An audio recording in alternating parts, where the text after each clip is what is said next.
আসসালামু আলাইকুম রহমতুল্লাহ। দেখতে পাচ্ছেন একটি স্মার্টফোন। আমি কোনো ব্র্যান্ডের নাম নিব না, এটা আমার কাছে জাস্ট একটা স্মার্টফোন। হ্যাঁ, এটা ব্র্যান্ড কিন্তু এমআই ব্র্যান্ডেরই, কিন্তু স্মার্টফোন। ব্যাটারি আছে ফিক্সড ব্যাটারি। তো আমাদের কাছে যদি কোনো ফিক্সড ব্যাটারিয়াল ফোন আসে, এই ফোনে যদি প্রবলেম হয়, রিস্টার্ট হয়ে যায়, যেমন কি কিছু চলালে রিস্টার্ট হয়ে যায় অনেক ক্ষেত্রে, তারপরে ইউটিউবে, তারপরে মোবাইলের ডাটা যদি অন করি সেই ক্ষেত্রে অফ হয়ে যায়, বা এখন সাইলেন্ট মোডে আছে, আমি যদি জেনারেল করি তাহলে বন্ধ হয়ে যাচ্ছে। দেখেন বন্ধ হয়ে গেছে। এক কথায় স্পিকার যখন বাজে, বা এক কথায় ফোনে যখন একটু লোড পড়ে, লোড যখন পড়ে, বিশেষ করে ফোনে আর ব্যাটারিতে, তখন ফোনটা রিস্টার্ট হয়ে যায়। সেই ক্ষেত্রে আমাদের কি করণীয়, সেই বিষয় নিয়ে আমরা কথা বলবো আজকে। এখানে দেখতে পাচ্ছেন, এটা আমি যখন জেনারেল করছি, সাইলেন্ট থেকে নর্মাল মোডে যখন করছি, তখন রিস্টার্ট হয়ে গেছে। এখন আমরা এই প্রবলেম কেন হয় সেটা আমরা আজকে দেখব। কিভাবে হয়, কিভাবে বুঝবো এই প্রবলেম কোথা থেকে। আর শুধু স্পিকার নয়, আমি যদি কোনো কিছু চালাই, দেখেন বন্ধ হয়ে, এখন বন্ধ হয়ে যাবে। যেমন কি আমি যদি ক্যামেরায় যাই, ক্যামেরা যাওয়ার পরে আমরা যে ক্যামেরা ক্লিক করি, অনেক সময় বন্ধ হয় আবার বন্ধ হয় না। আমরা যখন ক্যামেরা ক্লিক করি, ফটো ক্লিক করলাম, এখানে কিন্তু আমাদের ফোন এখনো জেনারেল মোডে হয় নাই। আহ, এখন হচ্ছে সাইলেন্ট মোডে আছে। আমি যদি ক্লিক, হ্যাঁ বন্ধ হয়ে গেছে। তো এই প্রবলেম গুলো আমরা ফেস করি অনেক ক্ষেত্রে, অনেক তারপর এখানে যদি আমি এই ফোনটা, একটা জিনিস, আমি যদি এখানে চার্জার লাগাই, চার্জার লাগাইলে ফোনটা কিন্তু অফ হবে না। আমি এখানে চার্জার লাগাইছি, ফোন কিন্তু আমাদের অন হয়ে গেছে। এখন আমরা চার্জার লাগানো অবস্থায় আমরা দেখব ফোনটি, আমরা জেনারেল মোড করে দেখবো। এখন সাইলেন্ট মোড আছে দেখতে পাচ্ছেন। এখন আমরা জেনারেল মোড করে দেখার চেষ্টা করব, দেখি আমাদের ফোন এখন অফ হয় কিনা।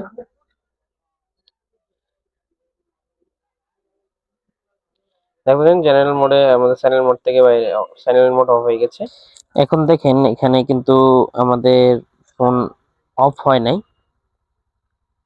এখন যদি আমরা চার্জার খুলে ফেলি, চার্জার খোলার পরে এখন আমরা মাইক্রোস্কোপের ক্যামেরা অন করে ফেলবো। মাইক্রোস্কোপের ক্যামেরা অন করার পরে আমরা ভালোভাবে চেক চেক করব। চেক করে আপনাদের মাল্টিমিটারের মাধ্যমে দেখিয়ে দেব। আগে আমরা দেখবো ব্যাটারি, আমাদের ব্যাটারি ভোল্টেজ অন করার আগে আমাদের ব্যাটারির ভোল্টেজ দেখবো, ব্যাটারির ভোল্টেজ কত আছে। ব্যাটারি লাগিয়ে এখন দেখো ব্যাটারির ভোল্টেজ আমাদের কত আছে, 3.8, 3.8 আছে। এখন যদি আমরা একটু অন করি ফোনটা, দেখি পাওয়ার সুইচ চাপ দিয়ে অন করবো। আমরা পাওয়ার সুইচ চাপ দিচ্ছি, অন হয়েছে।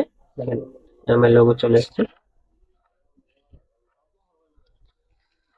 এখন ফোন আমরা অন হইতে দিব, একটু ওয়েট করি।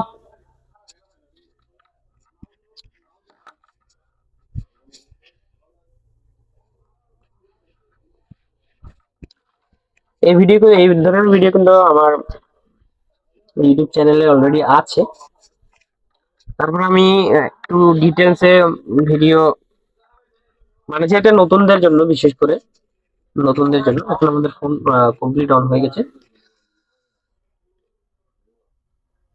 দেখেন এখানে এখানে ক্রোম ক্রোম দেখা যাচ্ছে। তাহলে আমরা এটা চেক করছিলাম, আমরা ফোন, সরি আমি চেক করতে ভুলে গেছি। আমরা ব্যাটারি ভোল্টেজটা আমরা চেক করবো, যখন অন করব তখন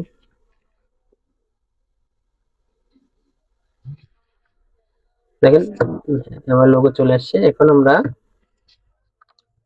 এখানে যদি ভোল্টেজ চেক করি, আমাদের ভোল্টেজ ছিল কত, দেখেন ভোল্টেজ আপ ডাউন করছে, ফ্লাকচুয়েশন করতেছে। দেখেন ভোল্টেজ দেখতে, যদি আমরা ভোল্টেজের দিকে দেখি, দেখেন দেখেন এরকম করবে না, সর্বোচ্চ 3.7 আসবে। এখন দেখেন আপ ডাউন আবার চলে, উপরে নামে একবারে 3.4 চলে আসে, কিন্তু এখানে আমাদের ব্যাটারি ভোল্টেজ কিন্তু 3.8 আছে, কিন্তু এখানে 3.4, হ্যাঁ 4 চলে আসছে, 4 5 4 এরকম করতেছে। আর যদি আমরা এখানে কোনো সাউন্ড যদি বাজাই, তাহলে আমাদের এখানে দেখেন, আমরা যদি দেখেন এখানে এটা যদি দেই, এটা দিয়ে দিলে তখন একেবারে আমাদের ভোল্টেজটা যখন একেবারে ড্রপ হয়ে যায়, তখন আমাদের ফোনটা রেজিস্টার্ট হয়ে যায়। দেখেন আমাদের ফোন কিন্তু রেজিস্টার হয়েছে। এখন আমরা আবার চেক করব আমাদের ভিভেটে ভোল্টেজ কত আছে। ভিভোতে 3.45 এরকম, কিন্তু আমাদের মূলত এই ব্যাটারিটা যদি আমি খুলে ফেলি, ব্যাটারি যদি আমি খুলি, খোলার পরে আমি যদি চেক করি এখানে আমাদের ভিভ্যাট, এখানে দেখতে পাচ্ছেন এটা ভিভ্যাট, ভিভ্যাট এখানে যদি চেক করি 3.8 এইটি আছে, 3.8 আছে, দেখেন 3.8 আছে। আর যদি আমরা আবার অন করার চেষ্টা করি, এত ডাউন হওয়ার কথা না, দেখেন আমাদের ফোন কিন্তু অন হয়ে গেছে। এখন আমরা যদি চেক করি এখানে, আমরা যদি এখানে চেক করি, তাহলে দেখেন 4 চলে আসছে। মানে আমি আসলে বোঝানোর, আমার বোঝানোর চেষ্টা হচ্ছে, আমার বোঝানোর চেষ্টা করতেছি আমি, উদ্দেশ্য আর কি, বোঝানোর উদ্দেশ্য হচ্ছে এখানে আমাদের প্রবলেম কি, প্রবলেম হচ্ছে মূলত এখানে ব্যাটারি থেকে। আমরা অনেক কারণে এরকম রিস্টার্ট হয়, যদি আমাদের অনেক সময় স্পিকার যখন নোটিফিকেশন আছে বা কল আসে, তখন বন্ধ হয়ে যাওয়ার বিষয়ে নোটিফিকেশন আসে, তখন অনেক সময় অডিও সেকশনের কারণে, শর্টিং এর কারণে হয়। আসলে সেটা আমি বোঝানোর চেষ্টা করছি এখানে। আমাদের ব্যাটারিতে ফল্ট, যদি আমাদের ব্যাটারিতে ফল্ট হয়, তাহলে আপনারা ব্যাটারিটা চেঞ্জ করবেন, জাম্পার করবেন না। দরকার হলে ব্যাটারি চেঞ্জ, আপনাদের কাছে যদি ব্যাটারি না থাকে, জাম্পার করার চেষ্টা করবেন না। এখন অনেকে দেখি এত প্যারা নেয় না, জাম্পার করে দেয়। আমি আপনাদের দেখাই, এখানে দেখতে পাচ্ছেন, এখানে দেখতে পাচ্ছেন আমাদের পিডিসি রেজিস্টার, ফিউজও বলে, ফিউজেবল রেজিস্টারও বলা হয়। এই ফিউজেবল রেজিস্টার, পিটিসি রেজিস্টার, এটা মূলত পিটিসি রেজিস্টারই, মূলত পিটিসি রেজিস্টারই। এই রেজিস্টার আমাদের খারাপ হয়ে গেলে বা ভ্যালু বেড়ে গেলে তাহলে আমাদের এই প্রবলেম দেখায়। এরকম আছে, তারপরে এই কালারেরও আছে, এই ধরনের আছে, এখানে আমরা ইউজ করতে পারবো। তাহলে আমরা দেখবো আমাদের ফিউজ কোথায় ইউজ করা হয়েছে, বা পিটিসি রেজিস্টার, এটা মূলত এটার আহ, যেটা নাম, original name PTC register. PTC register আমরা চেঞ্জ করার চেষ্টা করব। এখন চেঞ্জ করার পরে আমাদের ভোল্টেজটার ফ্ল্যাকচুয়েশন কেমন হয়, ভোল্টেজটা কিরকম ফ্ল্যাকচুয়েট করে নাকি স্টেবল থাকে, সেটা আমরা দেখবো। আমরা এখন কেটে ফেলবো এখানে, এখানে আমাদের ফিউজ থাকে,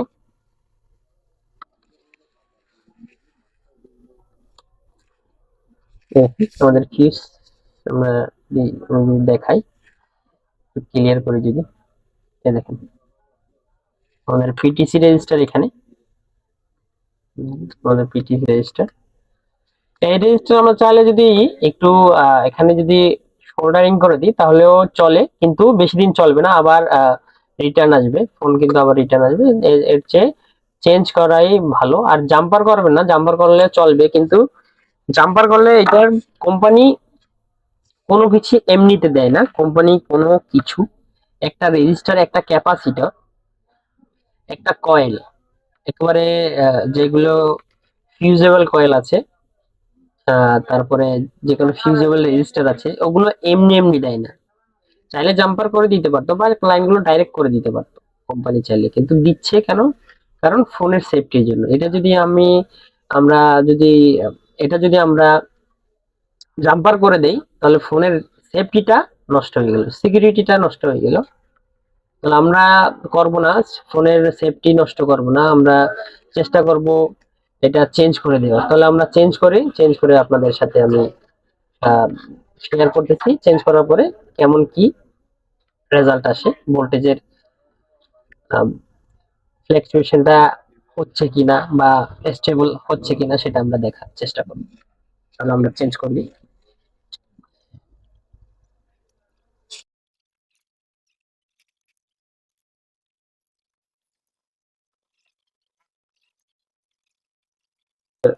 আমাদের ভোল্টেজ কিন্তু 6 এর নিচে, 6 এর নিচে না নামলে চলবে। 6, কারণ আমাদের ভোল্টেজ যদি 3.6 হয় তাও কিন্তু ফোন অফ হয় না। এর নিচে হয়ে গেলে ফোন অফ হওয়ার সম্ভাবনা থাকে। 5-6 হলেও চলে। তারপর আমরা দেখবো আমাদের রিংটনের বিষয়টা দেখবো। ফোন কিন্তু আমাদের অন করছি, ফোন দেখেন, ফোন কিন্তু লোগো চলে আসছে, লোগো চলে আসছে। এখন আমরা দেখবো আমাদের 3.8 ছিল, এখন আমাদের ভোল্টেজ কত, 3. ওরকমই দেখুন, 3.67, হ্যাঁ 3.67 এর কাছে, হ্যাঁ 3.67 যাচ্ছে, 6.7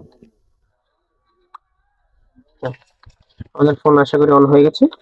এখন যদি আমরা দেখি,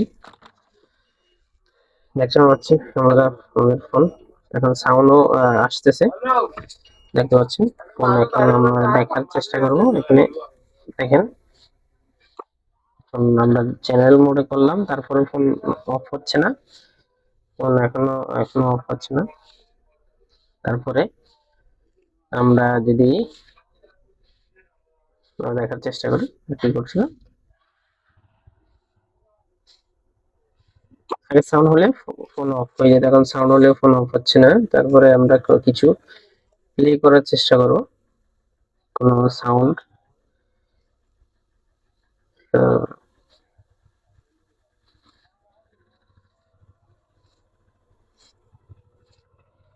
আমরা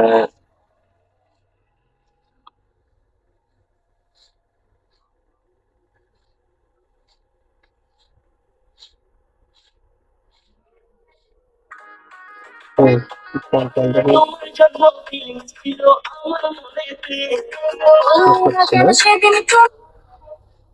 হচ্ছে না।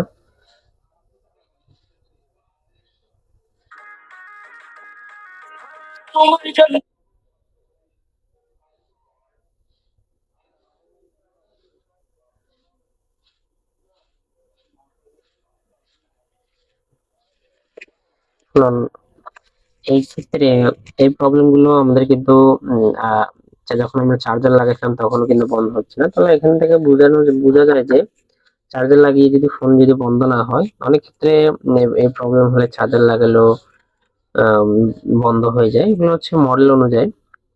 আপনারা এই যেগুলো কিভাবে বুঝবেন ব্যাটারির ফিউজ থেকে প্রবলেম, এভাবে আমি যেভাবে আপনাদের দেখা দিলাম আপনারা চেক করতে পারেন। ফোন অন করে আমাদের ভিভেটটা যে টেস্ট পয়েন্ট আছে, টেস্ট পয়েন্ট আবার চেক করতে পারবেন ভোল্টেজ ড্রপিং হচ্ছে কিনা। ভোল্টেজ যদি বেশি ড্রপিং 5 এর নিচে চলে যায় তাহলে আমাদের ফোন অফ হয়ে যাবে, কারণ আমাদের ফোন তখন মনে করবে ব্যাটারিতে চার্জ নেই। তো যখন ফোন বন্ধ হয়ে যায়, তখন বন্ধ হওয়ার পরে আমাদের ভোল্টেজটা আবার স্টেবল হয়ে যায়, স্টেবল ফোন তখন আবার রিস্টার্ট হয়। এটা হচ্ছে রিস্টার্টের কারণ। আপনাদের ক্লিয়ার ভাবে বুঝে দিলাম কি কারণে রিস্টার্ট হয়, কেন রিস্টার্ট হয়, এটা আমি আপনাদের ক্লিয়ার করলাম। আশা করি আপনারা বুঝতে পারছেন। আপনারা জাম্পার করবেন না, আমি আপনারা বলে দিচ্ছি জাম্পার করবেন। আর ভিডিওটি যদি ভালো লাগে আপনারা অবশ্যই আমাদের চ্যানেল, যদি ইউটিউবে দেখে থাকেন আমার চ্যানেলটি সাবস্ক্রাইব করবেন। আর যদি আমার ফেসবুকে যদি দেখে থাকেন তাহলে ওখানে ফলো বাটন দিয়ে চাপ দিয়ে ফলো করে দেবেন। তাহলে আজকের মতো এতটুকুই। আর যা নতুনদের শেয়ার করে দেবেন, অবশ্যই শেয়ার করে দেবেন, যাতে অন্যরা দেখতে পারে। এক কথায় অন্যদের দেখার সুযোগ করে দেবেন শেয়ারের মাধ্যমে। তাহলে আজকের মতো এতটুকুই। আসসালামু আলাইকুম রহমতুল্লাহ। আল্লাহ হাফেজ।